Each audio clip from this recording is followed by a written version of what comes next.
I've got tired of hearing the name Elon Musk and not understanding the man behind it. The richest person in history, cars, rockets, is partly AI, tunnels, satellites, and whatever else. But who is this guy actually? And is there a real reason he ended up here, instead of any of the dozens, actually driving people building things in Silicon Valley right now? So I did something simple. I read his biography, 600 plus pages, written by journalist Ashlee Vance, who spent over 50 hours interviewing from directly, plus his family, his early employees, people who built these companies alongside him. On top of what, I found several additional primary sources. First have reporting from the events themselves, Musk only public statements, technical documents, that details the biography alone doesn't cover. And after going through all of it, I think I found the actual mechanism, not an inspiration quote, a specific repeatable pattern that shows up again and again across his companies. I'm going to walk you through chronologically, and I'm going to flag where the record gets contested, because in some places it does. Let's start at the moment that,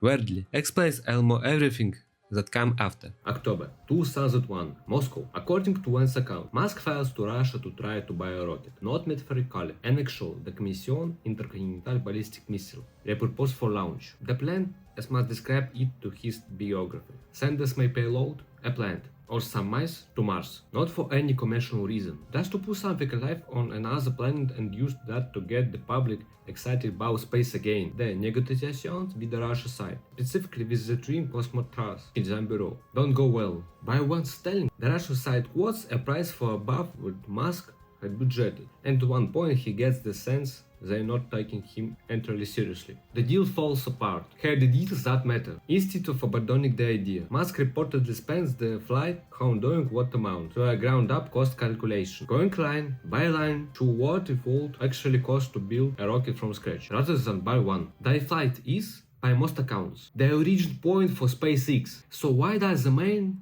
with no aerospace background decides that the answer to a failed negotiation is "I just built the thing myself"? To answer that, you have to go back further, to South Africa. Musk was born in South Africa in 1971. By his own account, his biography reporting, he was badly as kid, partly for being younger and smaller than his classmates, partly for being the kind of kid who read both volumes of an entire encyclopedia and wasn't shy and biologic, you know. It got physical. One's book described one incident where Musk was beaten badly enough to require hospital treatment. And he, where the story does something most biographies don't, it doesn't give you a comforting parental figure on the other side. His relationship with his father, Elon Musk, it described throughout the book as difficult. Like Musk has said directly, he didn't have a good childhood. I want to flag something here, because the persistent myth that Musk grew up wealthy of his father, Emirate Mine, in South Africa, and that he's bankrolled his later success. One detail from this period, that book treats as formative. As a teenager, Musk reads a science fiction novel about hitchhiking across the galaxy. What he takes from it, by his own account, isn't the famous joke about the number 42. It's this: the hardest part of any problem isn't finding the answer, it's figuring out the right question to ask in the first place. Get the question right, and the answer isn't that hard to find. Hold on to that detail, it comes back later. And the small road bang to this story than it sounds right now. At 17, he leaves South Africa from Canada, alone, against his father's prediction that he'd back within months with nothing to show for it. He didn't go back. The first disputed fact, Zip 2, had the third place where record gets genuinely contested, and I think it's worth slowing down for, because it cuts right through the self-made from nothing version of the story that gets repeated constantly. One's book stayed in the 1990s. Musk's father gave Musk and his brother Kimbo $28,000 to help start their first company, Zip2, an early online business directory and mapping service for new paper, essentially a forerunner to what Google Maps would later become. Musk has publicly disputed this account. In an 2019 social media post, he said the seed money came from angel investors, not his father, and that his father's involvement and investment come much later. Once the company was already de-risked. I'm going to tell you which version is correct, because I genuinely don't know, and both versions come from people with an obvious stake in how the story gets told. What I will say is this: even if you take the hire more father-funded version at face value. $28,000 is not generational wealth. It's seed capital for two guys in a small office. It does not explain what's happened next. SIP sells in 1099 for $307 million. Musk cut per Vance reporting is around $22 million. And instead of doing what a lot of newly rich 20-something founders do, diversify, slow down, buy something nice. He puts almost of all into the next, far risky thing, PayPal in the first visible pattern. That next thing became part of what we know as PayPal. At the time, an attempt to rebuild online banking and money transfers from scratch. PayPal has to eBay in 2002 for $1.5 billion. Musk's share, by most reporting, comes out to around $118 million. This is point the story where you expect the pattern to break. Most people with that kind of money at the age do exactly what any financial advisor will tell you. Diversify, spread the risk, protect the downside.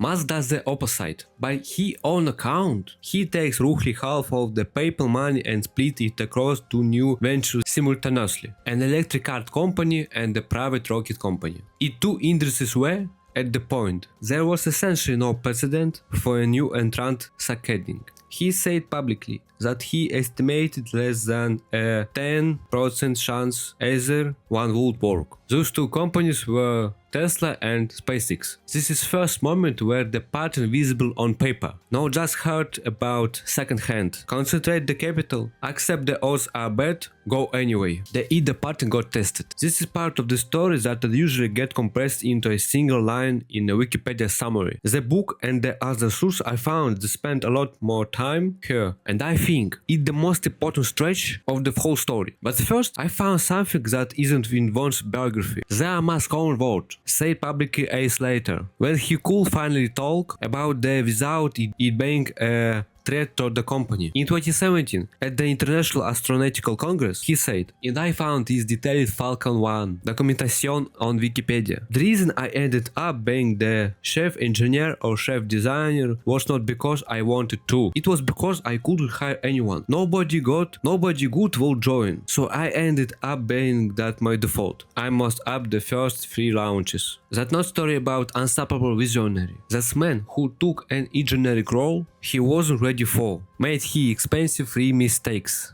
in a row, and keep going. Now the timeline sources, the Launch biography, space.com, live reporting, and the Falcon Y Wikipedia page. 26 first launch attempt, failure 41 seconds after liftoff, a full line and fire. 2007, second attempt. Failure. The first stage collided with the second during separation. August 208. Third attempt. Third failure in a row. Another separation problem caused by a thrust decay in the new engine taking longer than expected. Here the detail I found in the documentation at Space Heritage Archive. The SpaceX team assembled the fourth rocket from whatever parts remaining in 6 weeks. That was literally the last of what they had. According to multiple sources, if the 4 launches had failed, the company would have causes to exist.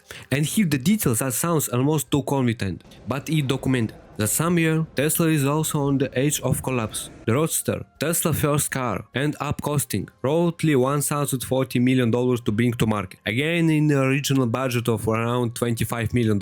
All of this happening against of the 2008 financial crisis, the worst in the USA since the Great Depression, with established American aftermarket heading toward bankruptcy in this exact same month. Both companies on the edge, simultaneously. Musk's personal cash, by most accounts, nearly gone. Several accounts in the book described that period as close to a breakdown. Lost sleep, a level of stress that worried even people close to him. For most people, the moment the money runs out, it also the moment the will runs out. September 28, 208. For Falcon 1 launch attempt. Genital, Pacific Ocean, 9 minutes and 31 seconds after liftoff, shines down. The second stage engine shuts down. Orbit archived. Space.com reported, covering the launch live, recording what Musk said to roughly 500 employees gathered at headquarters in Hawthorne, California. And the saying goes, the 4th time at the charm, and then the team is elated and ecstatic people feel vindicated. The first privately built liquid-fueled rocket in history to successfully reach orbit.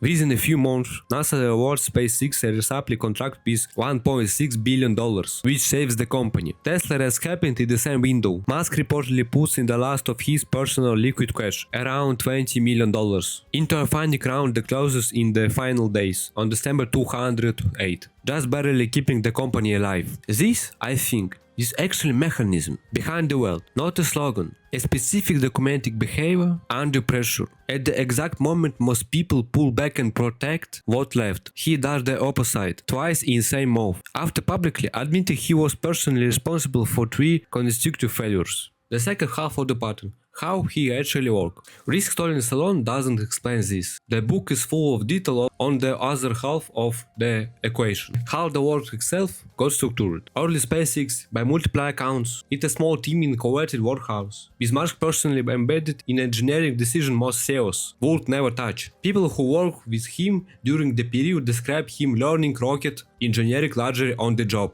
well enough to challenge specialists in technical meetings, and here were the childhood detail comebacks, the science fiction novel, the skill of asking the right question, instead of just hunting for the answer. According to the book, Musk's original plan for SpaceX wasn't to build a rocket from scratch at all. It was to buy the commissioned Russian rockets, which is exactly what took him to Moscow in the first place. When they fell through, the question he asked wasn't how do we get a cheaper rocket? It was, what is the rocket physically made of broken down to raw materials. He reportedly built out a full cost breakdown and every component and found that the raw materials were a small fraction of what established contractors charged for finished rocket parts. The gap wasn't in physics, it was since the supply chain, and that chain could be closed by building components in-house instead of buying them from dozens of contractors. Why this isn't a one-sentence story? I want to push back on the version of this story that collapsed into a single inspirational line, because I don't think that version is honest.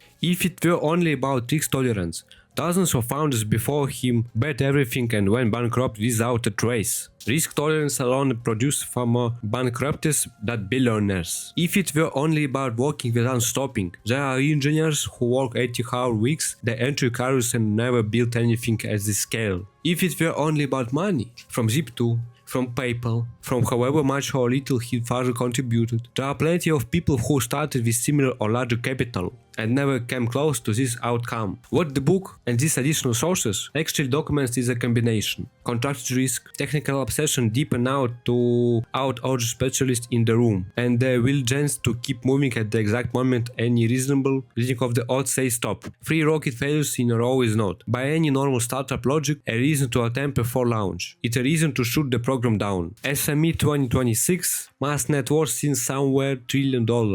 The first person in recorded history is that line. But you've stayed with me this far. The actual takeaway isn't one trick or one right decision. And it's definitely not just about what his father did or did fund at the start. That dispute is a footnote, not the explanation. It's a specific, repeatable pattern across multiple companies. Concentric risk where everyone else diversifies. Get personally close enough to the engineering to challenge the experts in the room and keep going past the point where the data says you should not. The stories that started a failed push a rocket in Moscow end up not really being about the rocket. It's about what's happening at the flight home when one door closed and he simply built, if this was useful, send it to someone who finds it interesting. I'll see you in the next one.